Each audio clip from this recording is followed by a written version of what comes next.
Assalomu alaykum. Bizning YouTube'dagi podpishchilar sog' salomatmisizlar? Yine qaranglar do'stlar, Ege'dan kraskasi %100% toza Midnight Cobalt'imiz keldi. Birinchi o'yinlari olingan.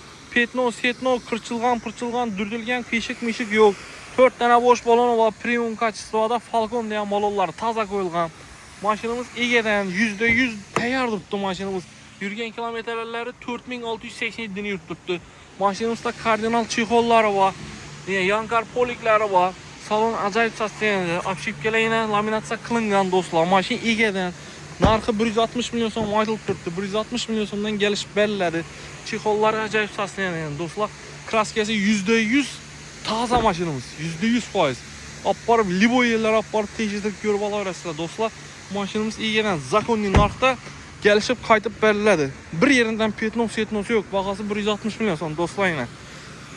Şu maşının asaslar kepe deyip minaslayın dostlar. Ege'den telefon nomeri kaldırmamız zutlik bilen telefon kılıp gelişip soda kılıp kredit getiveradiğine dostlar. Liboy proverki var. Probeklerini gördüğünde 4687 ni yuttuk. 4000 diye apkatki hiç çözemez dostlar. Basınlar 4 tane boş balonu var, maşinimiz benzinde. Narxı 160 milyon so'm.